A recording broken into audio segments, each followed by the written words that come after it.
सास का घूंघट पार्ट 6।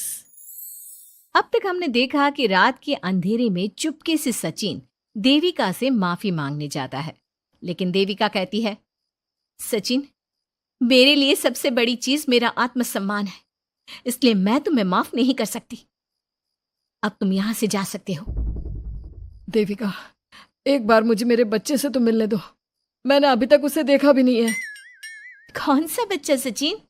वही बच्चा जिसे तुमने और तुम्हारे बाप ने अपने घर के अंदर तक नहीं घुसने दिया। आज अचानक बच्चे की याद कैसे आ गई? देखो सचिन, चले जाओ यहां से। मेरे बच्चे के सामने और मेरे सामने फिर कभी मत आना। सचिन जब घर जाता है तो घर के सभी आदमी उसे डांटने लगते हैं। इतनी रात को कहाँ गया था सचिन? देविका से माफी मांगने। तुझे शर्म नहीं आई अपनी बीवी से माफी मांगते हुए? घर की इज्जत का कुछ ख्याल है कि नहीं? लेकिन चाचा जी, आखिर अपनी ही पत्नी से माफी मांगने में कैसी शर्म? लो जी लो, नवाबजादे पूछ रहे हैं कि कैसी शर्म। अरे मुझे अभी तक यह समझ में नहीं आता कि देविका तेरी पत्नी है या तू देविका की पत्नी है। जीजा जी, पति पत्नी एक समान होते हैं और माफी मांगने से कोई छोटा बड़ा नहीं होता। काश मैंने पहले अपनी पत्नी का साथ दिया होता। आज मैं आखिरी बार आपको समझा रहा हूं कि आप सब भी अपनी पत्नियों से माफी मांग लो। देविका ने तो मुझे माफ नहीं किया, शायद माँ, चाची, भाभी और दीदी ही आप सबको माफ कर दे। सचिन सभी को समझाने की बहुत कोशिश करता है, लेकिन कोई भी उसकी बात नहीं सुनता। वहीं दूसरी ओर सुजाता के हाथ का बना खाना सारे गांव में फेमस हो गया था, तो उसने एक बहुत अच्छा सा होटल खोल दिया। देविका, मैं चाहती हूँ मेरे होटल की सबसे पहली ग्राहक तुम ही हो, क्योंकि तुम्हारी वजह से ही आज मैं अपना खुद का होटल खोल पाई हूँ। क्यों नहीं भाभी? लेकिन भाभी, आपको अब अपने होटल में ना सिर्फ इंडियन खाना बनाना है, बल्कि इटालियन, चाइनीज और फ्रेंच खाना भी बनाना होगा। सुजाता सभी औरतों को अपने होटल का खाना खिलाती है। खाना खाने के बाद कम्मो कहती है, अरे बहू, इतना अच्छा खाना तो मैं भी नहीं बना सकती। तू तो वो हो गई, क्या कहते हैं उसे? मास्टर शेफ चाची जी। हाँ, मास्टर शेफ। बहू, अब तेरा होटल चलेगा नहीं बल्कि दौड़ेगा। हाँ बहू, तूने सच में खाना बहुत स्वादिष्ट बनाया है। अब वीना बेटी, तुझे क्या करना है? अपना बुटीक कब खोलेगी? माँ, कल ही कर देती हूँ। दुकान और सिलाई मशीनों का सारा काम हो गया है और वर्कर भी आ जाएंगे। तो ठीक है, फिर अच्छे काम के लिए देर नहीं करनी चाहिए। देविका, मैं चाहती हूँ कि मेरी दुकान का इनॉग्रेशन तुम करो। आखिर तुम्हारी वजह से तो मेरा बुटीक खुल रहा है। अगले दिन वीना भी अपना बुटीक खोल लेती है। उसका बुटीक भी चलने लगता है। माँ, आजकल ना कस्टमर ज़्यादा हो गए हैं। बुटीक में जो वर्कर है वो वर्कर कम पड़ रहे हैं। मुझे और वर्कर की ज़रूरत है। बेटी, गांव में तो तुझे कोई मिलने से रहा। अच्छे वर्कर तो शहर से ही मिलेंगे। हमें भी कुछ लोगों की ज़रूरत है जो हमारे बर्तन शहर ले जाकर बेच सके। देविका बहू, अब तू ही कुछ कर। ठीक है माँ जी, मैं अपने पापा से बात करती हूँ। वो अखबार में इश्तिहार दे देंगे तो कई वर्कर आ जाएंगे। कम्मो और विमला के बनाए बर्तन भी दूर दूर तक बिकने लगे। सभी औरतें देखते ही देखते बहुत फेमस हो गई। अब देविका ने गांव में अपना स्कूल भी खोल लिया। सभी गांव की लड़कियां स्कूल जाने लगी। एक दिन देविका ने सभी से कहा, माँ जी, मैंने स्कूल तो खोल लिया है और गांव की लगभग सारी लड़कियां भी आ रही हैं, लेकिन कल से आप सब भी आएंगी, गांव की सभी औरतों के साथ। देविका बहू, कैसी बात कर रही है तू? इस उम्र में हम स्कूल जाते हुए अच्छे लगेंगे क्या? माँ जी, पढ़ने की कोई उम्र नहीं होती और आप सबको मैंने कितना कुछ तो सिखा दिया है। अगर आप सब स्कूल पढ़ने आएंगी तो इससे गांव की सभी औरतों को हिम्मत मिलेगी। लेकिन बहू, अब हमें पढ़ने की क्या जरूरत? अब तो हम बूढ़े हो गए हैं। चाची जी, जरूरत है पढ़ने की, और पढ़ने की कोई उम्र नहीं होती। अब देविका लड़कियों को पढ़ाने के साथ साथ गांव की औरतों की शिक्षा पर भी ध्यान देने लगी। कुछ दिन में घर की सभी औरतों के बारे में राज्य के बड़े बड़े मंत्रियों को पता चला और वो सीधा उनके गांव उनसे मिलने पहुंचे। देविका जी, आपकी वजह से पूरे गांव का नाम रोशन हो गया है। जगह जगह आपके घर की सभी औरतों की तारीफ हो रही है। हाँ देविका जी, आप सभी के बारे में सुनकर हम अपने आप को रोक नहीं पाए और आपसे मिलने आ गए। देविका जी, हम आपको और आपके घर की सभी औरतों को सम्मानित करना चाहते हैं और आपके स्कूल के लिए डोनेशन भी देना चाहते हैं।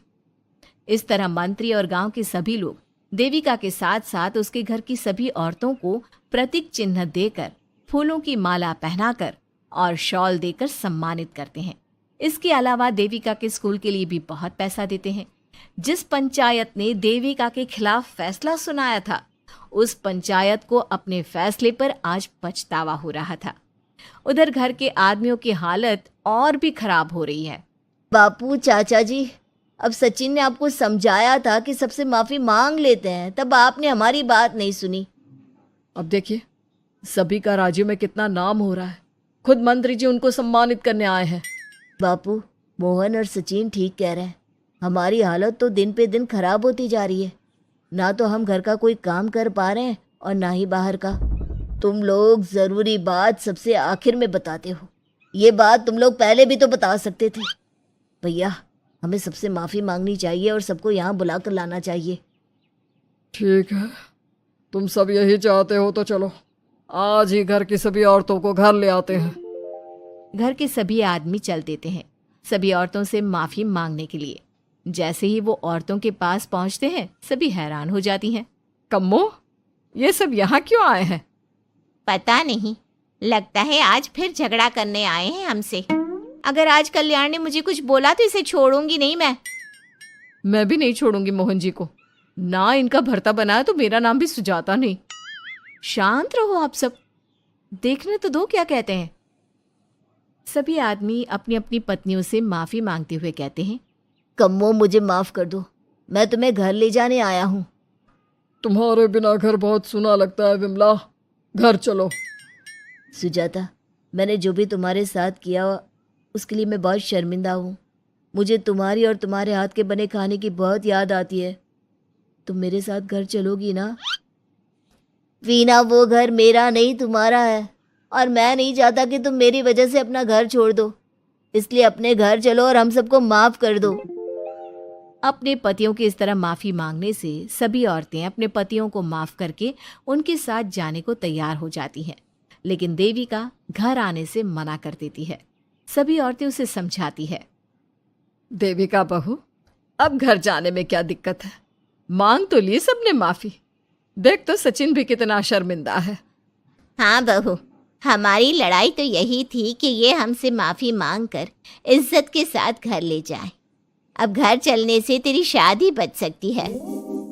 चाची जी, मैं पहले भी बता चुकी हूँ, अब दोबारा से फिर कह रही हूँ, मेरे लिए शादी से बड़ा है आत्मसम्मान। आप लोगों की शादी आपकी मर्जी से नहीं हुई है, लेकिन मेरी शादी मेरी मर्जी से हुई है। इसलिए शायद आप लोगों को फर्क नहीं पड़ता कि आपके पति ने आपके साथ क्या किया, पर मुझे इस बात से बहुत फर्क पड़ता है कि मेरे पति ने मुझे अपने बराबर नहीं समझा और इसलिए मैं उसे माफ नहीं कर सकती। देविका, मैं अपने बर्ताव के लिए बहुत शर्मिंदा हूं। तो जिंदगी भर शर्मिंदा रहना। और हाँ, आप सब इनके साथ जाना चाहती हैं तो जाइए, लेकिन मेरी एक बात हमेशा याद रखिएगा, शादी सिर्फ एक रस्म होती है। इस रस्म में पति और पत्नी बराबर के हिस्सेदार होते हैं। ना कोई छोटा होता है और ना कोई बड़ा। इसलिए यदि आपका पति आपको सम्मान दे तो बदले में उसे सम्मान दो, नहीं तो वो जैसा करे आप भी वैसा ही करो। देविका सचिन के साथ नहीं जाती है और अपने बेटे के साथ वहीं रहने का फैसला करती है। अब वो न सिर्फ अपने गांव बल्कि हर जगह जाकर महिला शिक्षा और उनके अधिकारों का प्रचार करती है। हमारे प्यारे दर्शकों, हमें कमेंट करके जरूर बताएं कि देविका का ये फैसला आपको कैसा लगा और हमारी कहानी सास का घूंघट आपको कैसी लगी। इसी तरह की मजेदार कहानी सुनने के लिए हमारे चैनल को सब्सक्राइब जरूर करें। Thanks for watching. ऐसे ही और वीडियोस देखने के लिए वीडियोस को लाइक करें, कमेंट करें, ज़्यादा से ज़्यादा शेयर करें और चैनल को सब्सक्राइब करना ना भूलें।